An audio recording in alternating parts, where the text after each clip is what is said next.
Hey, Amber Goodrich here at the Yourself Fit, and I have a truth bomb for you today. Okay.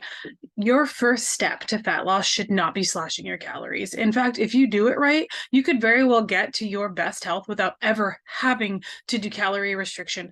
And unless you're doing things like physique compositions or, you're an elite athlete or anything like that, then your calorie restriction it won't necessarily need to be a part of your health journey at all, right? So a couple things to consider before you start slashing calories or slashing in like entire food groups from your diet in order to try to reach health goals. Um, First of all, water. I know I talk about water a lot, but it is completely underutilized. Your like the chemical process to burn fat off of your body requires water. Okay, so if you are in a chronic state of dehydration, you are basically begging your body to hold on to as much fat as possible because you're not giving it the tools it needs to even do what it needs to do in order to burn it, right? You're just like, hey, I need you to do your job, and it's asking for supplies to do the job, and you're not giving it to them. So get your hydration up. That should be something that is done well in advance of trying to do calorie restrictions. Another one is sleep. Okay?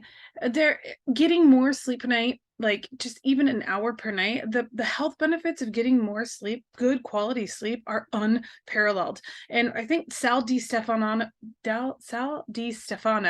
I think that's how you say it. Anyway, from Mind Pup, he says it beautifully when he says evolution has not gotten rid of the need to sleep. And that tells you a whole lot about how important it is, because being in a state of rest, being asleep, is when we're incredibly vulnerable, right? And if there was a way for us to thrive without needing this rest, evolution would have already figured out like the way to optimize that, because being in a state of sleep is making you vulnerable to death, right? And it hasn't. The fact is we need rest. We need that recovery. Our body does all of its reparations and all of its adaptations and all of that sort of stuff. It does that in sleep. So if you're not resting, if you're not sleeping, your body won't be able to drop the fat anyway, because all of that's happening in, when you're resting.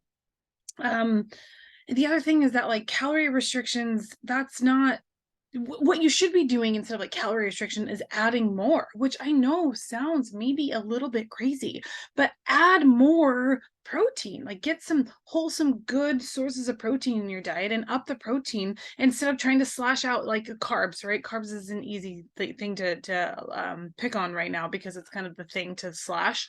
All right. So instead of like focusing on slashing all of the things out of your diet that are supposedly bad, focus on adding things that are really, really good. Get good protein sources. And I'm not talking about protein bars, which are often packed with a crap ton of sugar and like BS. So not like protein powders and protein shakes and protein bars. That's wholesome protein sources, your fish and your eggs and your meats, even red meat. Whoa, mind blown. Things like that, getting wholesome things and adding in healthy fats. Dietary fat does not necessarily lead to body fat. Those aren't the same. Your body, it's like fats are a macronutrient that are essential, which means our body cannot thrive, cannot live without them. So adding in better fats, avocados, olive oils, coconut oils, nuts, seeds, these are all great sources of good fats that your body just thrives off of. And adding in more vegetables, right? Like our bodies require a lot of moving pieces to thrive and feel good. And those moving pieces are all found in the stuff we consume. Okay, so adding in some vegetables, right? Starting maybe with one a day and then upping it to two and then maybe three and beyond.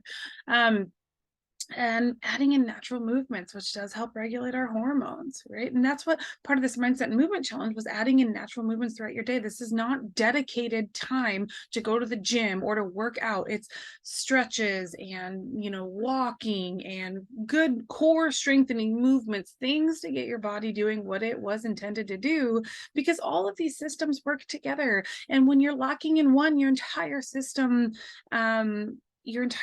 suffers. So you've got to kind of focus on all of them.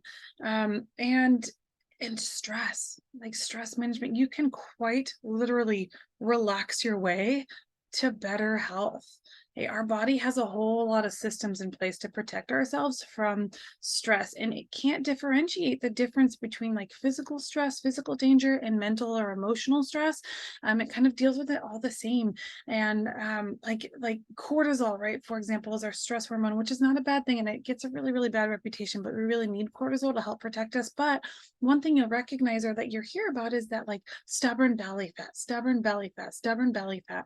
That's really, really common on people who are chronically stressed because remember that body fat is your body's protectant. Right? It's trying it, your body stores this body fat to help protect and save your life.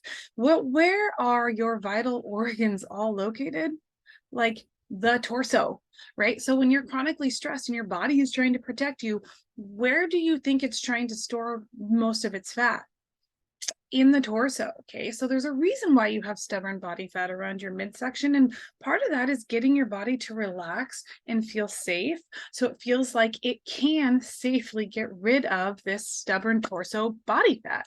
um I in fact, if you are focusing on habits that help you sleep better, eat more, move better, have more functional movement in your life, like stress management, you're staying hydrated. When you have those pieces all together, it's very common that you don't even have to think about the calories. You don't have to slash your calories. You can get to your like best health without even like having to think about, well, did I meet my 1500 calorie goal today or did I go over it or what have you? Um, in fact, if your first step is to slash your calories, you're just doing yourself a disservice. You could quite literally starve yourself fat. It happens all of the time. And that might seem a little bit mind-blowing. I think it's a little bit counterintuitive, but remember that when your body is in when it's not feeling safe, when it's in kind of a dangerous phase or dangerous mode, it's going to hold on to what it can to keep you safe, right? So your goal to battle your body fat is to make it feel safer. And that's not by slashing calories. In fact, that's just another stressor. Right? So you could very well reach your goals without ever having to do calorie restriction. And that's a beautiful place to be. The other thing is that like if you start with calorie restriction, where are you going to go when you plateau? Right? If you start with slashing calories and then your body all of a sudden, because your body adjusts, it does, it adapts. It's a beautiful thing. It does it to save you, right? Like, oh shoot, she just slashed her energy intake. So I'm going to slow a whole lot of things down inside her body so that she's not actually burning as much as she thinks she is. And then what? When you hit a plateau, you're just going to slash more and then you'll slash more. And then what? Eventually you're just going to stop eating. I don't understand. Like, what's the game plan there?